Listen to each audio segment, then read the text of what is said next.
RTO DTO के यहाँ बनते हैं लाइसेंस, उनकी भी आप ट्रेनिंग करके एडवाइजरी जारी करें स्ट्रिक्टली कि बिना पूरा प्रोटोकॉल अपनाए हुए कोई लाइसेंस जारी नहीं होगा। हालांकि आजकल तो मेरे ख्याल से काफी बदलाव आ गया है, हर व्यक्ति को जाना ही पड़ता है क्योंकि उसको अपना आंखों की पुतलियों का भी और हाथ का भी और रेखाओं का भी सब देना पड़ता है। मैं भी गया था तो मुझे लगता है अब तो जाना ही पड़ता है। पहले जमाना था कि जिसकी सिफारिश चलती थी वो घर बैठे हुए लाइसेंस बनवा लेता था, चाहे भले उसकी अच्छी ट्रेनिंग हुई या नहीं हुई हो। पर मैं चाहूंगा कि इंस्टीट्यूट बॉम्बे में बहुत बड़ी इंस्टीट्यूट है, राष्ट्रीय स्तर की, मैं देख के आया था। राजस्थान में भी लीलैंड वालों ने वादा किया था हम इंस्टीट्यूट बनाएंगे अलवर में, अजमेर में, पता नहीं उसका आगे क्या हुआ, पता करेंगे आप। तो कुछ संभागीय मुख्यालय में बन जाए, परफेक्ट ड्राइविंग होना जरूरी है, हम लोग ध्यान देते नहीं। जैसे आज प्लेन के अंदर हवाई जहाज में उड़ते हैं तो हवाई जहाज के पायलट के लिए इतने स्ट्रिक्ट रूल्स है, मेडिकल के भी स्ट्रिक्ट रूल्स है, कितने घंटे उड़ान भरेगा उसके रूल्स है, कितनी जगह लैंडिंग कर पाएगा दिन भर में उसके रूल्स है। और अगर वो रूल्स तोड़ देता है तो उसका लाइसेंस आप समझ लो कैंसिल हो जाता है। इतना स्ट्रिक्ट रूल्स है वहां पर, क्योंकि हवाई जहाज हवा में उड़ता है और कॉम्प्रोमाइज करेंगे तो पता नहीं पैसेंजर का क्या होगा। उसी रूप में हमें धीरे धीरे जो गडकरी जी ने एक स्टेप उठाया वो तो पेनल्टी का उठाया, हमें अच्छी ट्रेनिंग मिले, ड्राइविंग के उनके मेडिकल चेकअप हो, उसका आई चेकअप हो, उसके अभाव में उसकी ड्राइवर की लापरवाही से, अगर वो शराब पी के गाड़ी चलाता है एक्सीडेंट कर देता है। ये तमाम बातों को मैं समझता हूँ दुनिया के मुल्कों में आप जाते होंगे, देखते होंगे किस कड़े के साथ में इक्विपमेंट लगे हुए हैं रोड्स पे।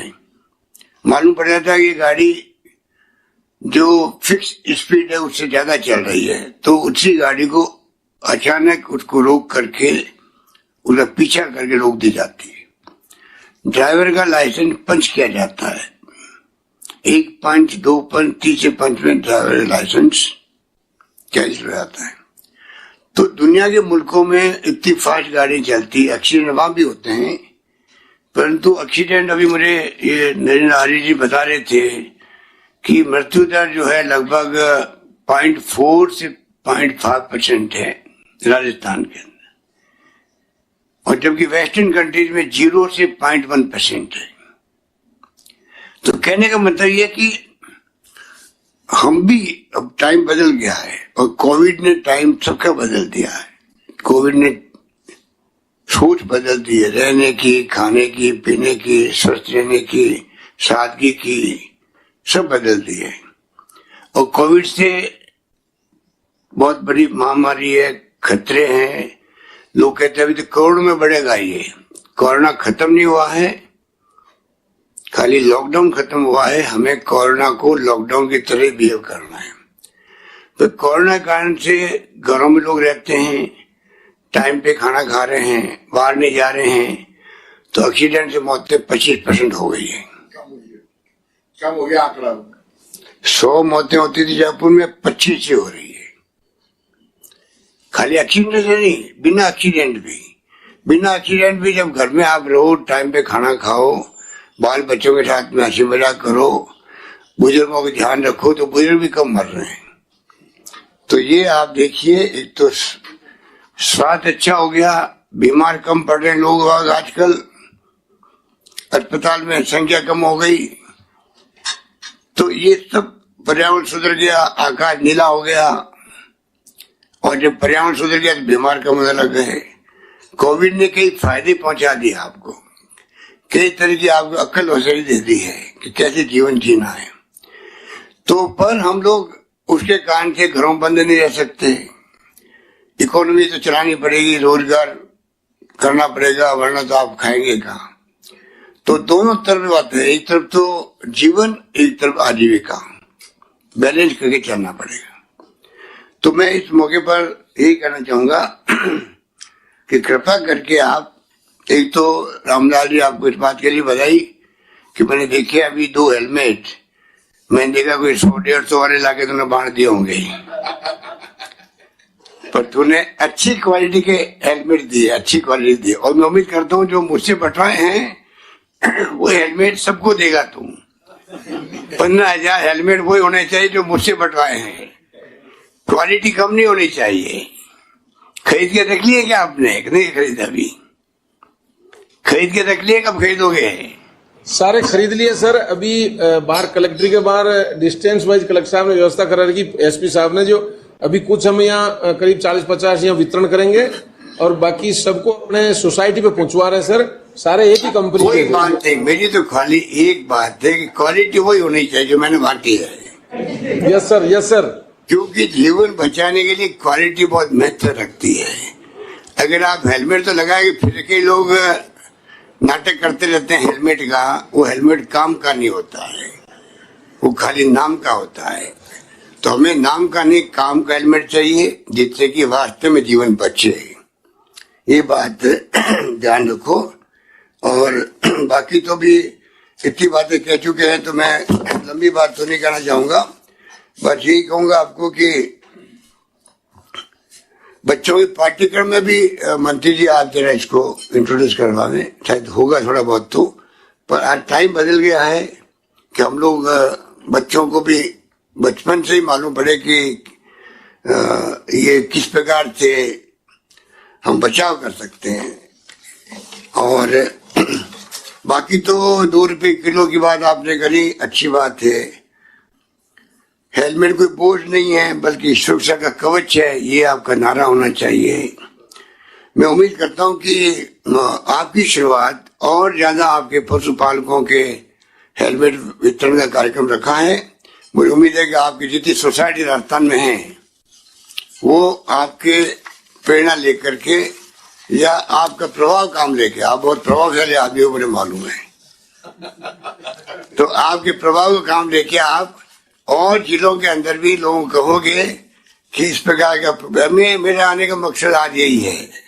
बाकी तो लीक सेट के प्रोग्राम है, तुम भी कर सकते थे, पर मैंने कहा मैं खुद जाऊंगा तो कम से कम 2 टिप्पे लगा दूंगा मैं भी। अनुसरण करें रामलाल जी का, अनुसरण और लोग करें। और सिक्योरिटी मुझे चिंता ज्यादा सेफ्टी की है, तो हेलमेट के बहाने 2 व्हीलर के अलावा सेफ्टी और हो, एक्सीडेंट नहीं हो, इस पे मैंने कहा थोड़ा चर्चा कर लेंगे। तो बाद में हमारे विभागीय मंत्री सब बैठे हैं, सबको इसलिए बुलाया गया कि सब मिलकर के हम लोग कैसे, राजस्थान में ऐसे देश में कई राज्य हैं जहाँ एक्सीडेंट की रेट बहुत कम हो रही है। हम भी क्यों नहीं एक संकल्प करें आज के दिन कि एक्सीडेंट कम से कम राजस्थान में होंगे, उसमें चाहे पीडब्ल्यूडी विभाग हो, यातायात विभाग हो, सब मिलकर के जो जो प्रिकॉशन लेने हैं। खाली 7 दिन का सप्ताह मनाते हैं तब तो हम लोग सब करते हैं, बाद में सब भूल जाते हैं कि एनजीओ अच्छा काम कर, वो प्रमोद बशीर नाम के एक व्यक्ति हैं, अच्छा काम कर रहे हैं।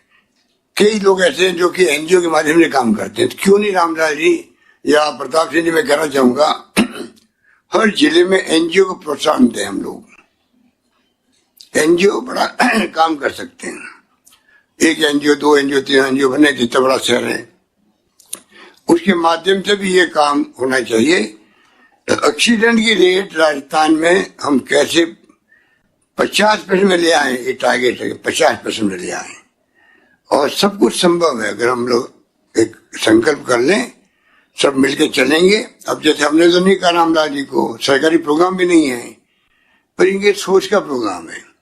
इस प्रकार अगर सोच करके आदमी आगे आएगा तो कई नवाचार होंगे। मैं समझता हूँ कि हम सब मिलके, और अगर 10,000 एक्सीडेंट मरते हैं तो मैं समझता हूँ एक टारगेट लेके चले, जितनी सक्सेस मिलेगी उतना ही फायदा है। चाहे 50% मिलो चाहे 40% मिलो, पर 50% टारगेट लेके चलें।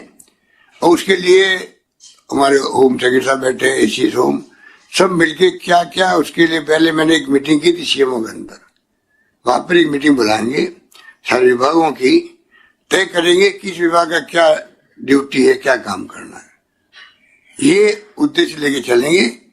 तब मैं समझता हूँ आज के इस प्रोग्राम में हम सबका आना, अपनी बात कहना सफल होगा। यही बात कहता हुआ रामलाल जी भीलवाड़ा जिला दुग्ध उत्पादक सहकारी संघ कि तमाम सदस्यों को, पदाधिकारियों को और आपको विशेष रूप से, बाकी तो हमारे सब लोग आप बैठे हुए, हमारी सबकी शुभकामनाएं आपके साथ में। धन्यवाद। जय हिंद। धन्यवाद। माननीय मुख्यमंत्री महोदय का प्रोत्साहन के लिए बहुत ही आभार। तो वीडियो कॉन्फ्रेंसिंग मुख्यमंत्री अशोक गहलोत की और तमाम उन्होंने सड़क दुर्घटनाओं को लेकर बात की, जो नियमों में बदलाव किए गए हैं उसको लेकर बात की। कहा साथ ही कि लॉकडाउन खत्म हुआ है लेकिन कोरोना खत्म नहीं हुआ है, हमें गाइडलाइंस को फॉलो करना होगा। कोरोना संक्रमण का खतरा और ज़्यादा तेज़ी से फैल रहा है, इसलिए सावधानी और ज़्यादा बरतनी होगी।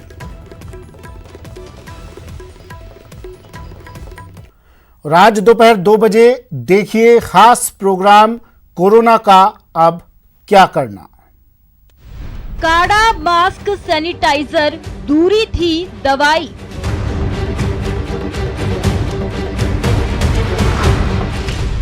हवा से भी फैलने की बात अब है आई।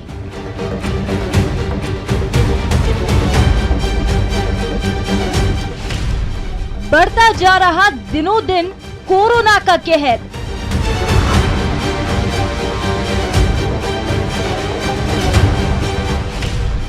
एक ही दवाई, घर से निकलो ना बाहर।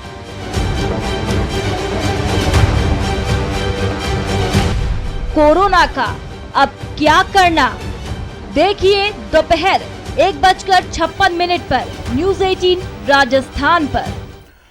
वक्त एक ब्रेक का है, जल्द हाजिर होंगे।